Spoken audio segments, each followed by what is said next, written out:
Bonsoir mesdames et messieurs. Désolé de troubler votre quiétude. J'ai un message à faire passer pour 2 minutes. Parce que le citoyen français ne sait pas. Je demande expliquer certaines choses. Alors, il y a 1% qui contrôle le monde. Peut-être les citoyens français ne savent pas. Les 4% qui ne sont que des marionnettes corrompues qui accompagnent donc ceux qui dirigent le monde. Les 90% qui sont endormis et les 5% qui savent et essaient de réveiller ceux qui ne savent pas. Donc les 90%.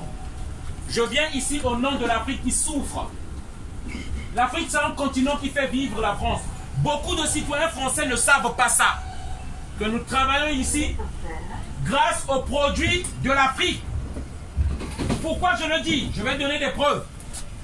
Parce que beaucoup ne savent pas ici.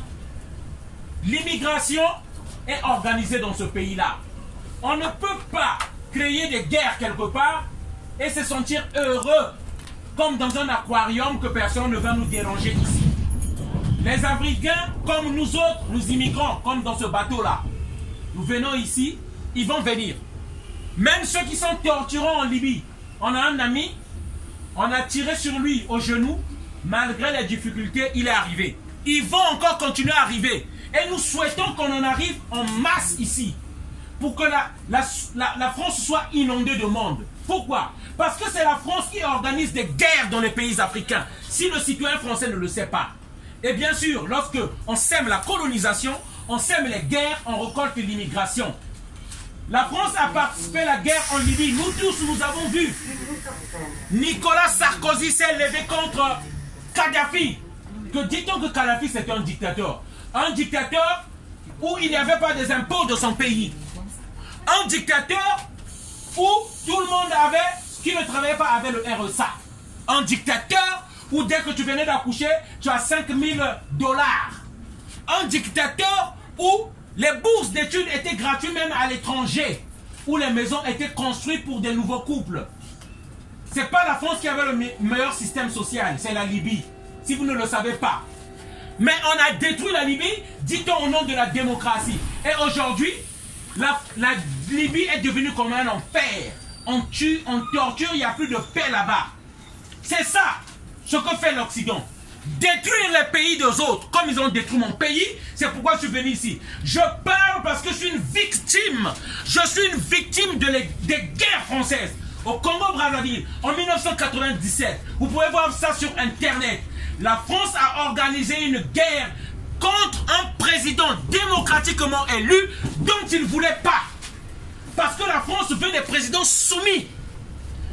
Lorsqu'un président n'est pas soumis à l'Occident, la France doit le déloger et le détruire. Comme ils ont détruit donc au Congo-Brazzaville. Comme ils ont déporté Laurent Gbagbo de la Côte d'Ivoire. Comme ils ont tué Thomas Sankara, si vous avez entendu, du Burkina Faso. Comme ils ont tué Tombal Bay du Tchad. Comme ils ont tué au Togo Sylvanus Olympio. La France qui se déclare comme pays de droits de l'homme, en fait, aujourd'hui, nous avons compris que c'est un État criminel dirigé par des criminels. Et le citoyen français, nous ne le mettons pas là-dedans. Nous disons aux citoyens français, ils sont en train de détruire ce pays-là. Cette minorité-là de dirigeants sont en train de détruire ce pays-là. Réveillons-nous, réveillez-vous. Il faut que cette France que nous appelons pays de valeur, que nous puissions y participer afin que la France retrouve ces valeurs-là. Dit-on de droits de l'homme, c'est de ça qu'il s'agit. Et le message là, nous allons le faire un peu passer partout. Je suis une victime de ce système et nous voulons que ça cesse. Il faut que ce système ça cesse. Les Africains ne sont pas pauvres. La première richesse d'un pays, c'est son sous-sol. Les Africains ont le sol. La deuxième richesse d'un pays, c'est le potentiel humain. Et l'Afrique, c'est le continent où il y a plus de jeunes au monde. Nous pouvons travailler. Mais ces jeunes, pourquoi ils quittent leur continent? Parce qu'on est en quête de paix. On ne peut pas vivre dans un pays ou dans un continent où il y a tout le temps de guerre. Beaucoup de Français ignorants qui ne savent pas pensent que c'est des guerres tribales et ethniques et que nous entretuons entre nous. C'est du mensonge. C'est l'Occident qui se bat là-bas pour ses intérêts. Et ça, le citoyen français doit le savoir.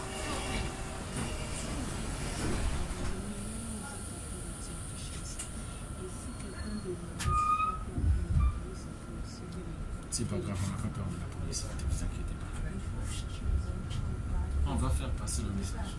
La police, on n'a pas peur.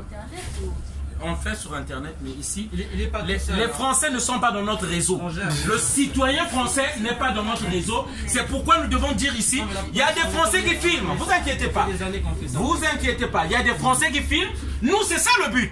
Il faut que les Français filment, des citoyens français qui ne savent pas cette réalité, filment cette réalité et qu'ils puissent faire des recherches. Le but, c'est ça. Les Français qui aillent sur Internet et fassent des recherches. Est-ce que ce monsieur-là dit vrai? Est-ce que c'est du mensonge ou il dit vrai? Nous, c'est ça. On veut que la vérité se fasse savoir. Kadhafi, lorsqu'il est parti à la tribu de l'ONU, a dit, Kadhafi, il a dit ceci. L'ONU a été créée par 3 États qui se disent gagnants de la guerre et qui ont les droits sur les autres. Et Kadhafi a dit, sur le préambule de l'ONU, on nous parle que tous les pays sont égaux. Petits ou grands sont égaux. Mais dans la logique, on nous dit que c'est 5 pays seulement qui ont le droit de veto. Mais pourquoi ces pays-là ont le droit de veto? Pourquoi ils sont plus que les autres? Donc, à savoir les États-Unis, la Chine, l'Angleterre, la Russie et la France. Pourquoi? Aucun pays africain. Donc nous, on est comme des spectateurs qui devons obéir aux injonctions des autres. C'est de ça qu'il s'agit. On appelle le peuple français à se réveiller. Parce que l'immigration, ça ne va pas cesser. Que vous vous réveillez ou pas, vous allez bénéficier de cette immigration-là. On va partager la même assiette. On va partager le même repas. On va partager les mêmes difficultés. Nous serons la classe prolétarienne. Celle qui travaille et qui souffre. Voilà. Je ne vais pas rester longtemps. C'est le message que je voulais faire passer. Et merci à tous ceux qui vont faire un tour sur Internet pour vérifier ces fêtes-là. Merci encore. Bonne journée à tous. Merci.